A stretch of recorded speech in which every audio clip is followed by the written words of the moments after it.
Hi there, my name is Jana and I am a doula with Yama Mamas, and I'm here to share with you today about birth planning. So the question is, to have a birth plan or no birth plan? So first of all, I want to talk about the idea of a birth plan, which is a problem because we cannot plan birth. And so that's where the hang-up comes with if I should make a birth plan or if I should not make a birth plan, because we know that we don't know what's going to happen in birth. Every birth is different.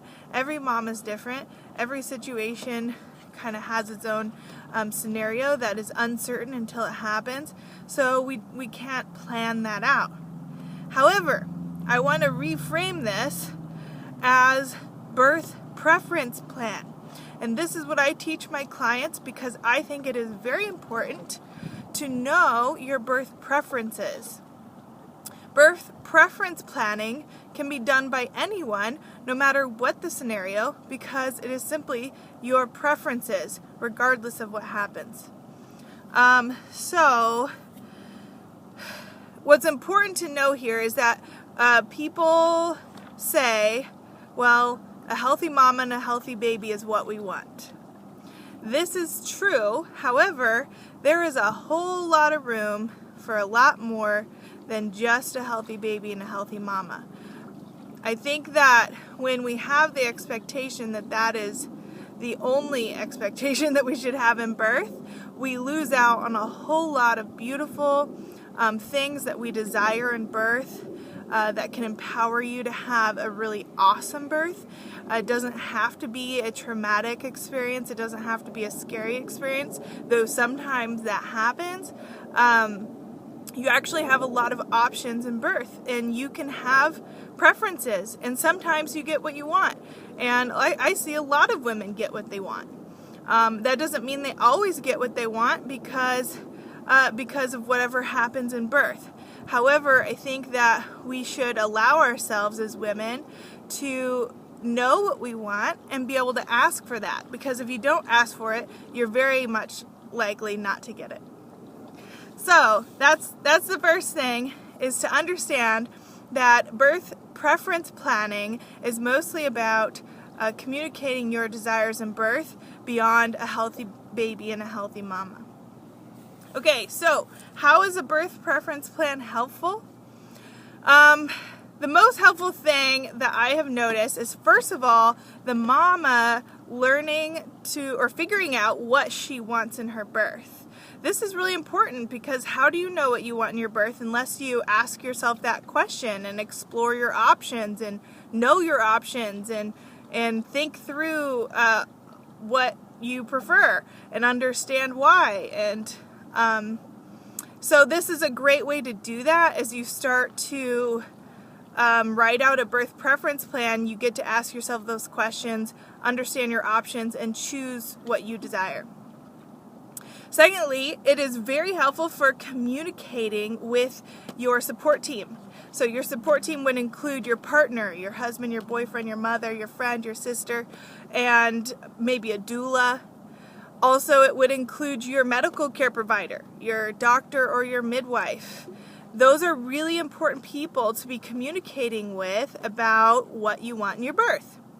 And the great thing is when you do this, you will all be on the same page. Your support people will know what you want. They'll be able to talk to you about it if they have different thoughts about your birth.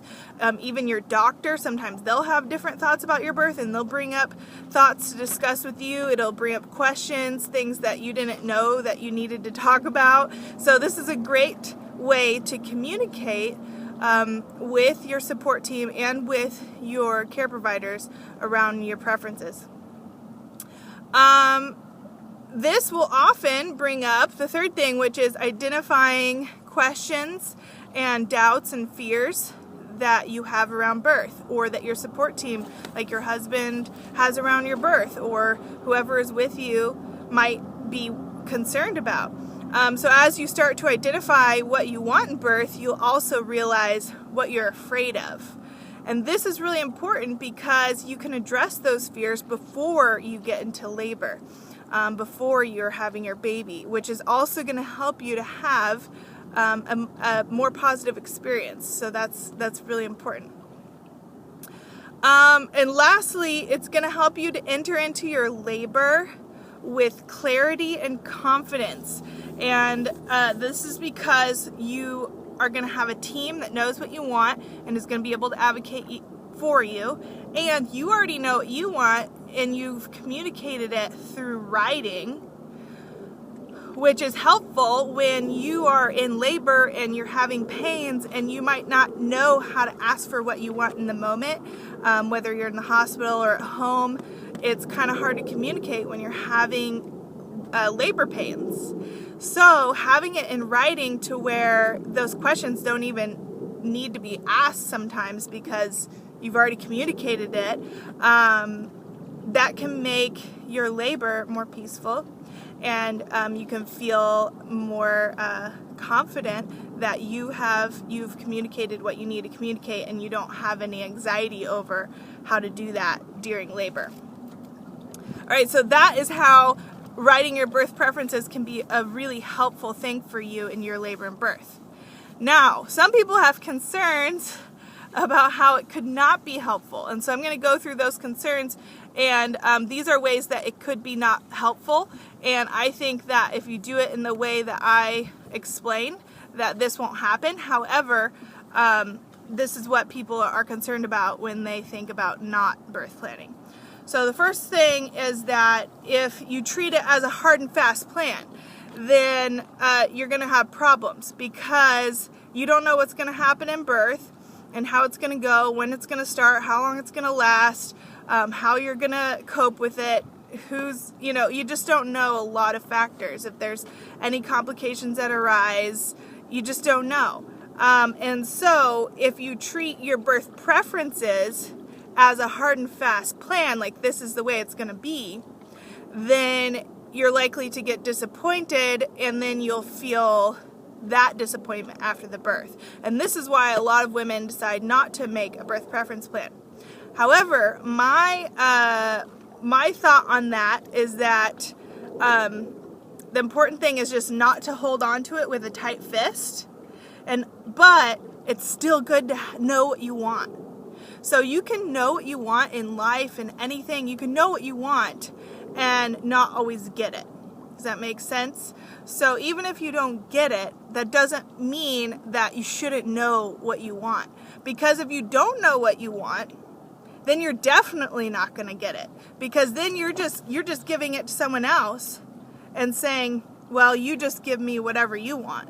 Or I'll just let life decide it for me, and I'm just going to be passive and just, not feel. It's like a protective mechanism to avoid that disappointment. And sometimes disappointment isn't a bad thing. It doesn't have to be traumatic. We just need to learn how to not hold on to it, cling to that tightly, those preferences, but still be able to recognize what we really desired in a healthy way and be able to hold it loosely, knowing that we can't control it. So that would be my recommendation for you. The other thing is if you write out a birth plan, but then you don't communicate that before your labor and birth, then you're going to find out you have problems because it might create conflict in the birth room, whether with your team because they're not on the same page with you, or with your care provider because you might say, I didn't want that. And they're like, well, this is what we need to do. And then you're having, in the middle of your labor and birth, you're having this conflict of interest because your care provider didn't know what you wanted, and now you're trying to ask for it with a lot of emotion and pain behind that, and your care provider is trying to figure out how to communicate with you in that scenario. So it's very important that you make sure that once you do know your birth preferences, that you talk about it in a prenatal appointment when you're at peace, you're not in pain, you can communicate clearly, you can ask questions and discuss things where there's doubts from your care provider or doubts from you. Same with your partner. You can discuss this in peace before the birth when there's not a lot of emotional and physical and spiritual stress happening that isn't a good great place to communicate well. Lastly, writing in an unhelpful way. So I've heard this multiple times from this is more from the care provider side, where they get a birth plan that's in like PowerPoint, like 10 pages of PowerPoint, or it's telling them, you know, I want this, I want that, don't do this, don't do that, in kind of a forceful, demanding, impersonal way. And this creates conflict in the labor room, and this is not a good way to do birth preference planning or even communicating it.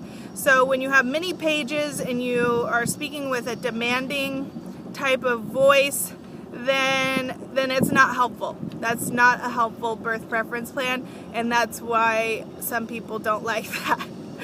So my encouragement to you is I have recommendations I'm going to make in another video about how to write your birth preference plan so that it's actually helpful for you and for your care provider, and I would encourage you to follow that guide for writing. Alright, so I guess that's it.